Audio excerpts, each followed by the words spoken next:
കേരള രാഷ്ട്രീയത്തെ പിടിച്ചു കുലുക്കിയ സ്വർണ്ണക്കടത്ത് കേസിൽ LDFും UDFും തമ്മിലുള്ള അവിശുദ്ധ ഒത്തുകളി വെളിച്ചത്ത് കൊണ്ടുവന്നിരിക്കുകയാണ് മുൻ DGPയും വട്ടിയൂർക്കാവിലെ BJP സ്ഥാനാർത്ഥിയുമായ R ശ്രീലേഖ. ഒന്നാം പിണറായി സർക്കാരിന്റെ കാലത്ത് നയതന്ത്ര ചാനൽ വഴി കടത്തിയ സ്വർണത്തിന്റെ വിഹിതം UDFിലെ ഉന്നത നേതാക്കൾക്കും ലഭിച്ചുവെന്ന ഞെട്ടിക്കുന്ന വെളിപ്പെടുത്തലാണ് ശ്രീലേഖ നടത്തിയത്. തിരുവനന്തപുരത്ത് നടന്ന ചടങ്ങിലായിരുന്നു ഇരു മുന്നണികളെയും പ്രതിക്കൂട്ടിലാക്കുന്ന തുറന്നു പറച്ചിൽ ശ്രീലേഖ നടത്തിയത്.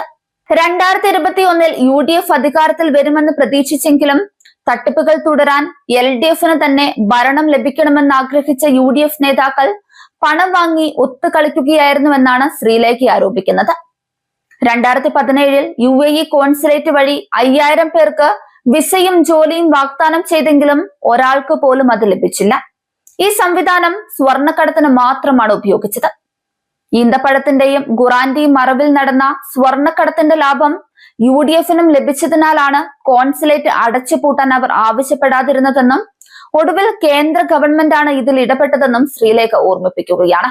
വട്ടിയൂർക്കാവിൽ BJP ഉയർത്തുന്ന ശക്തമായ മുന്നേറ്റത്തിൽ വിറളി പൂണ്ട മുന്നണികൾ തനിക്കെതിരെ വ്യാജ വാർത്തകൾ പ്രചരിപ്പിക്കുകയാണെന്ന് R ശ്രീലേഖ തുറന്നടിച്ചു. കേന്ദ്ര വിദേശകാര്യമന്ത്രി S ജയശങ്കർ പങ്കെടുത്ത പരിപാടിയിൽ നിന്ന് താൻ ഇറങ്ങിപ്പോയെന്ന മട്ടിൽ ചില മലയാള മാധ്യമങ്ങൾ നൽകിയ വാർത്ത പൂർണ്ണമായും തെറ്റാണെന്നും അവർ വ്യക്തമാക്കി. തനിക്കെതിരെ രാഷ്ട്രീയമായി ഒന്നും പറയാനില്ലാത്തവർ ഒളിഞ്ഞിരുന്ന് വീഡിയോ എടുത്തും തെറ്റായ നരേറ്റീവുകൾ ഉണ്ടാക്കിയും തന്നെ അപകീർത്തിപ്പെടുത്താൻ ശ്രമിക്കുകയാണ്. BJP നേതാവ് K സോമനുമായുള്ള വ്യക്തിപരമായ സംഭാഷണങ്ങളെ രാഷ്ട്രീയ ഭിന്നതയായി ചിത്രീകരിക്കുന്നത് ലജ്ജാകരമാണ്.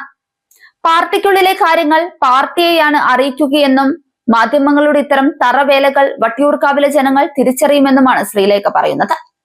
LDFും UDFും ചേർന്ന് സൃഷ്ടിക്കുന്ന വ്യാജ പ്രചാരണങ്ങളെ ബാലറ്റിലൂടെ ജനങ്ങൾ തൂത്തെറിയുമെന്നും അഴിമതിരഹിത ഭരണത്തിനായി വട്ടിയൂർക്കാവ് BJPയെ നെഞ്ചേറ്റുമെന്നും രാഷ്ട്രീയ നിരീക്ഷകർ വിലയിരുത്തുകയാണ്.